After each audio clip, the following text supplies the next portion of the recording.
Sekarang kalau dibalik, kalau kita mau menggunakan perumpamaan atau perspektif yang sama nih ya, maka laki-laki seharusnya nggak perlu punya pekerjaan dan nggak perlu punya kewajiban untuk menafkahi keluarganya. Karena hal itu mengekang kebebasan kaum pria dan memperbudak kaum pria itu sendiri.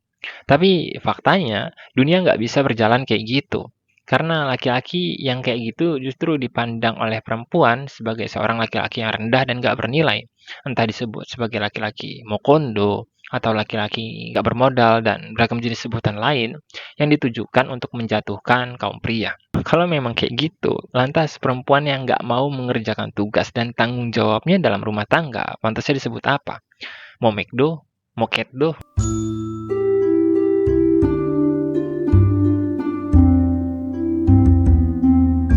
Kalau zaman dulu, perempuan tradisional itu mendapatkan lebih banyak batasan yang diberikan oleh tradisi atau masyarakat, maka perempuan pada masa kini nih telah berkembang lebih jauh pada lingkup yang bisa dibilang lebih bebas, di mana kebanyakan kaum hawa dapat leluasa mengekspresikan dirinya dan mengejar mimpi yang ingin dirinya gapai.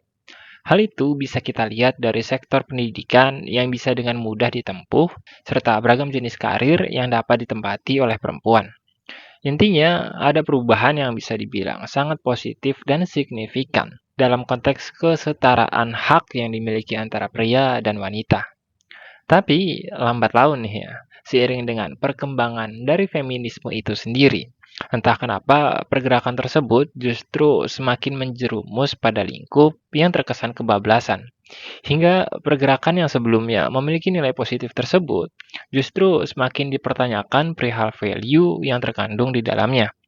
Kali ini kita bakal berusaha membahas hal itu, tentang beberapa pandangan atau pemikiran yang sering dilontarkan oleh kaum feminisme yang cenderung kelewatan atau bahkan terkesan toksik dan egois.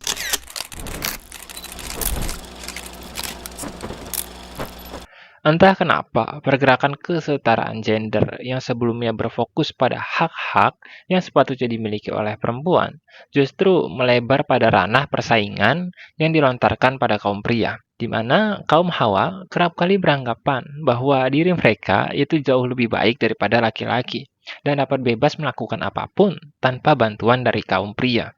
Padahal struktur sosial yang sedang berjalan dalam kehidupan kita saat ini nih, sebagian besar ya faktanya berada di tangan laki-laki gitu. Baik dalam konteks kebutuhan mendasar sehari-hari, keamanan, infrastruktur, dan masih banyak lagi bidang yang diisi oleh kebanyakan kaum pria. Dan laki-laki nih ya, yang menjadi urat nadi dari kehidupan masyarakat tersebut pun sebenarnya tuh ya nggak pernah beranggapan kalau diri mereka jauh lebih baik dari perempuan atau diri mereka itu nggak butuh sama sekali sama perempuan. Tapi entah kenapa, perempuan justru lebih bersifat sombong dan inferior hanya karena mendapatkan sedikit kebebasan yang mereka terima. Kalau memang merasa bahwa diri mereka itu independent woman atau perempuan yang mandiri lah katakanlah kayak gitu, ya nggak perlu menjatuhkan gender lain atau menyerang struktur sosial. Cukup ngomong kalau mereka itu nggak butuh pasangan, karena bisa lakuin beragam aktivitas yang bersifat personal itu sendiri gitu. Jadi jelas konteksnya itu kayak gimana. Dan hal itu pun sebenarnya ya sah-sah aja gitu. Terserah mau hidup sendiri atau punya pasangan itu hak masing-masing manusia tanpa terikat gender. Toh resikonya juga bakal balik lagi ke diri masing-masing orang itu sendiri. Jadi ya, ya bodo amat kalau soal itu. Tapi yang perlu digarisbawahi nih ya, jangan sampai yang awalnya tujuan feminisme tersebut adalah kesetaraan gender, justru menjadi persaingan tentang gender mana yang lebih baik dan gender mana yang dianggap lebih dominan dalam kehidupan masyarakat atau dalam kehidupan sosial kita. Karena sejatinya semuanya sama-sama penting dengan jalannya masing-masing.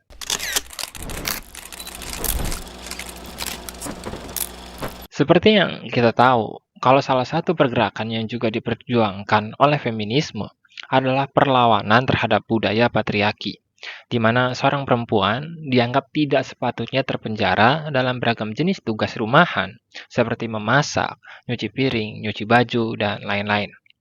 Pandangan tersebut mungkin terlihat sebagai sebuah pandangan yang benar dan pandangan yang membebaskan perempuan dari beragam jenis belenggu dalam hidupnya. Tapi pada faktanya, pandangan tersebut justru dapat menjadi pemikiran yang toksik dan keliru, khususnya ketika kaum Hawa meninggalkan tugas dan tanggung jawab yang dimilikinya dalam sebuah struktur rumah tangga atau keluarga. Dengan kata lain, yang seharusnya terdapat pembagian tugas antara laki-laki dan perempuan nih, buat menjalankan fungsi rumah tangga supaya berjalan sebagaimana mestinya. Justru hal itu keganggu sama pemikiran perempuan yang ngerasa kalau dirinya diperbudak oleh kaum laki-laki. Sedangkan kalau dipikir-pikir nih ya, kaum pria atau laki-laki itu sendiri ya memiliki tugas atau tanggung jawabnya sendiri di rumah tangga gitu. Dan mereka nggak pernah berpikir bahwa diri mereka itu sedang diperbudak. Justru, kebanyakan kaum pria atau laki-laki itu beranggapan kalau tugas atau tanggung jawab yang dilakukan olehnya adalah kewajiban untuk membahagiakan keluarganya. Sekarang kalau dibalik, kalau kita mau menggunakan perumpamaan atau perspektif yang sama nih ya, maka laki-laki seharusnya nggak perlu punya pekerjaan dan nggak perlu punya kewajiban untuk menafkahi keluarganya. Karena hal itu mengekang kebebasan kaum pria dan memperbudak kaum pria itu sendiri. Tapi faktanya, dunia nggak bisa berjalan kayak gitu. Karena laki-laki yang kayak gitu justru dipandang oleh perempuan sebagai seorang laki-laki yang rendah dan nggak bernilai. Entah disebut sebagai laki-laki mokondo, atau laki-laki nggak bermodal, dan beragam jenis sebutan lain yang ditujukan untuk menjatuhkan kaum pria. Kalau memang kayak gitu, lantas perempuan yang nggak mau mengerjakan tugas dan tanggung jawabnya dalam rumah tangga, pantasnya disebut apa? Mau McDo, mau Ketdo, yang lebih aneh dan ngeselin lagi nih ya. Waktu dikasih tugas masak dan beres-beres rumah disebut patriarki.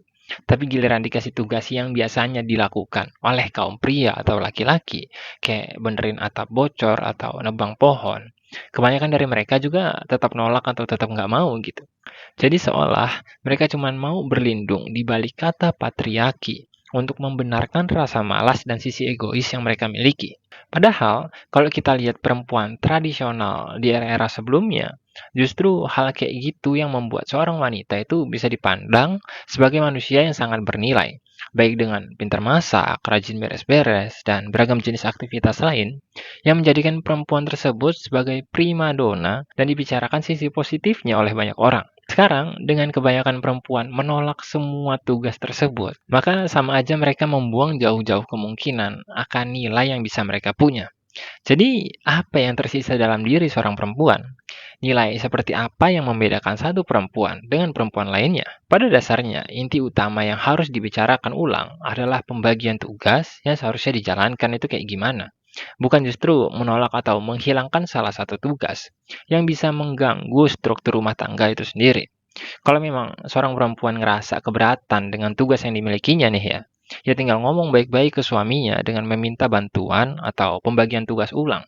Kan bisa diobrolin pelan-pelan gitu. Bukan justru pengen enaknya sendiri dengan mengharapkan laki-laki mengerjakan semua hal atau menuntut laki-laki supaya punya uang lebih untuk punya pembantu rumah tangga. Terus, fungsi perempuan itu ngapain? Selain ngeluh dan ngeluh lagi. Seolah nggak pernah merasa cukup sekalipun dan mensyukuri kenyataan.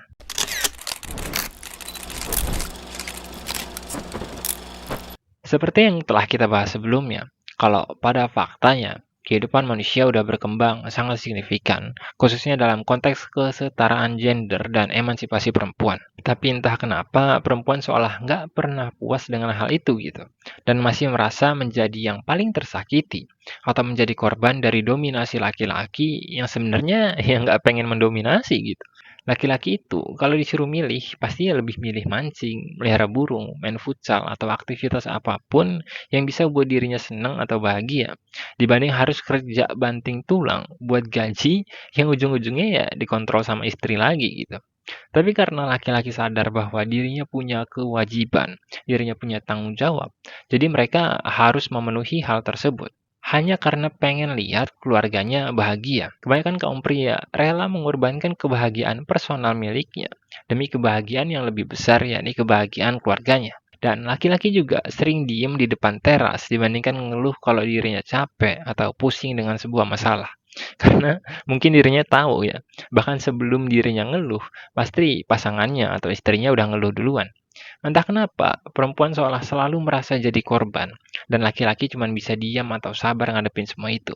Bahkan ketika seorang perempuan disakiti oleh satu laki-laki, seringkali semua laki-laki mendapatkan imbasnya atau menjadi korban dengan istilah yang mungkin sangat akrab di kuping kita, yakni semua cowok sama aja. Dan ya balik lagi, sebenarnya kalau kaum pria mau gunain perspektif yang sama juga bisa sih. dengan ngomong kalau semua perempuan itu matre, mau enaknya aja, mau diratukan, selalu mikir tentang dirinya sendiri dan lain-lain. Karena faktanya, ya memang nggak sedikit perempuan yang punya sifat kayak gitu. Tapi mengeneralisasi dan saling menyalahkan satu sama lain juga ya nggak ada gunanya. Apalagi dengan merasa paling tersakiti di dunia yang kompleks dan rumit ini. Jadi ya untuk kaum perempuan, khususnya penganut feminisme, ya good luck lah dengan tujuan dan beragam jenis standarisasi kehidupan yang kalian tentukan. Dan untuk kaum pria, semoga tetap diberi kesabaran dan kehati-hatian saat memilih seorang pasangan. Oh ya, untuk seorang perempuan atau katakanlah semua perempuan yang masih menggenggam nilai-nilai tradisional dan masih belum tercemar pemahaman toksik feminisme, percayalah kalian merupakan jenis perempuan yang langka yang akan menjadi rebutan banyak kaum pria masa kini.